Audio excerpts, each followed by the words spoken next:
welcome to the Trusted Dentist Podcast. In today's episode, we're going to talk about conflicting dental treatment plans. And to ask me all these questions, I'm joined with Mariah, who has put these questions together that most patients don't want to ask their own dentist. So go on, Mariah, I'm here for you. Thanks, Dr. Ved. So my first question today, I suppose, would be, why do dentists give different opinions?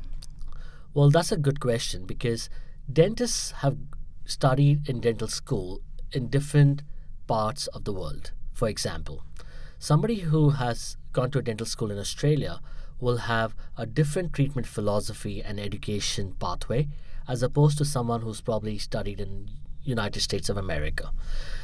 From our perspective, it's not that dentistry is different, it's the valid approaches to the different treatments.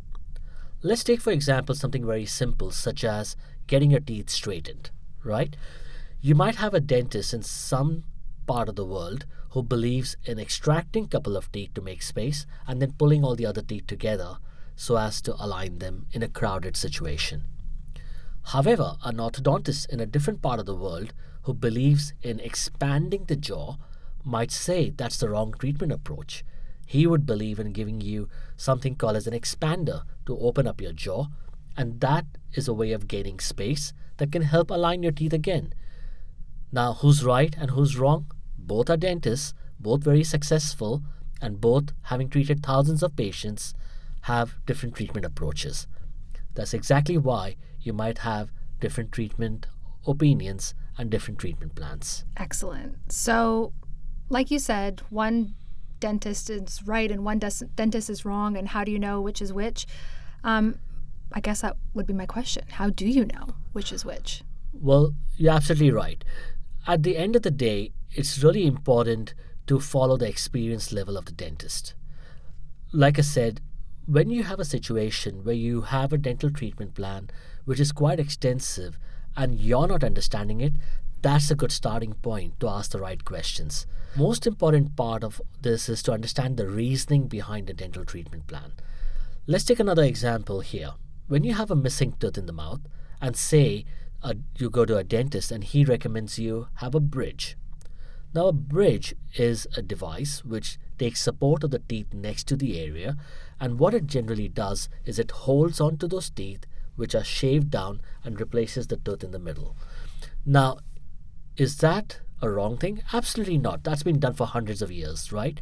However, with dental implants, we do not have to do that, and we can place the implant in the jawbone successfully now with a very high success rate and have a tooth replace the space again with a crown that attaches onto the implant. Both would roughly cost about the same. However, let's think about the reasoning behind the two approaches. In the first one, if the two teeth next to the area are heavily filled and compromised, would that be a right choice to hold on to? Maybe yes, maybe not. However, let's look at it from the other point of view of the implant dentist. If the patient is medically compromised or is suffering from osteoporosis or has a debilitating medical condition, would a surgical approach be the right approach to replacing that tooth? Again, maybe yes, maybe not. Now, both of those approaches are very valid, scientifically researched options. And again, in the right hand, with the right dentist, for the right kind of patients, both of those treatments are valid. I hope that answers that question. It does. I guess my next question then would be, how would a patient compare opinions? Yep. Usually when you're in a situation where these options are conflicting, or if you've, not been able to understand what to do, it's not a bad idea to seek a specialist opinion from a specialist dentist. For example, in a root canal situation, if the dentist is recommending extracting it, and in your mind you're not understanding the reasons behind it, ask for a second opinion, ask for a referral. Just don't go around to other general dentists trying to get their opinions, because that will be about very similar weightage as your first dentist. So by seeking a specialist opinion and understanding the pros and cons as well as the risk associated with that treatment will help you form your decision about it. Okay, very interesting. So in your opinion, when should somebody seek a second opinion? In my opinion, As a general dentist practicing for the last 25 years, every patient has the right to go out there and seek a second specialist opinion. The reason people don't do that is they end up trusting their GD, which is their general dentist, to make the right decisions for them. Now, that is a flawed approach.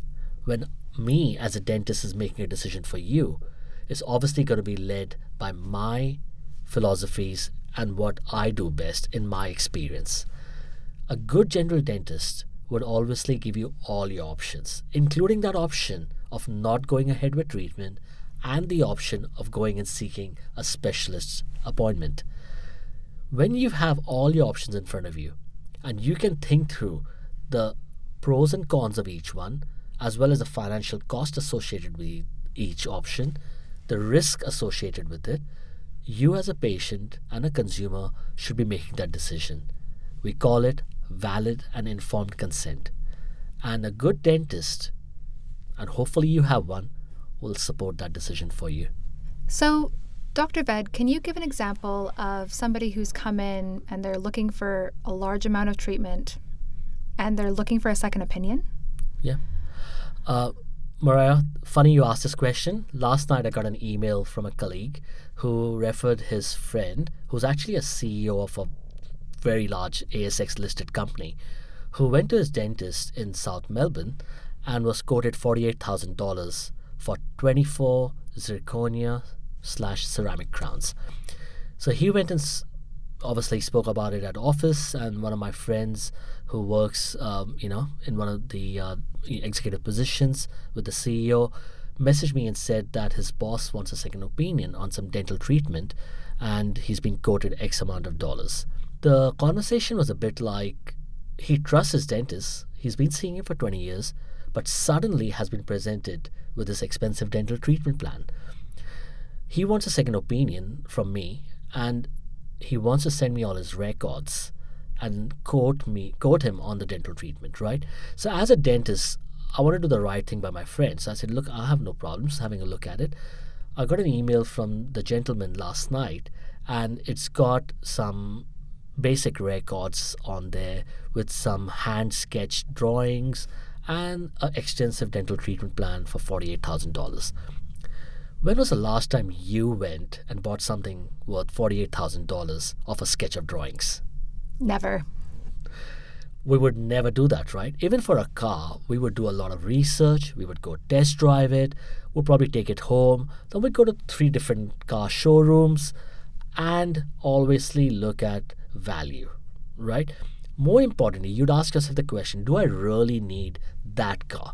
Because there is other options. There's a cheaper option where you could buy a $25,000 car. At the same time, your dad or your partner might want you to buy a $75,000 car. So the question really becomes, do I need it and do I want it? So when I looked at this email, all I could see there was some dentist who all of a sudden believed this patient they've been seeing for 25 years needed extensive dentistry. Extensive dentistry, or the need for it, doesn't happen overnight, Mariah. It usually is a problem that's been deteriorating over many years. Now, I'm not saying that this dentist is doing the wrong thing. He's probably looking at the long term for this patient. However, some of these problems could have easily been picked up many years ago. In this instance, this patient had worn down his teeth, which is why the bite had collapsed. Now, if I was that patient's dentist and been seeing him for 20 years, I would have picked that up as a dentist who cares about my patient 20 years ago.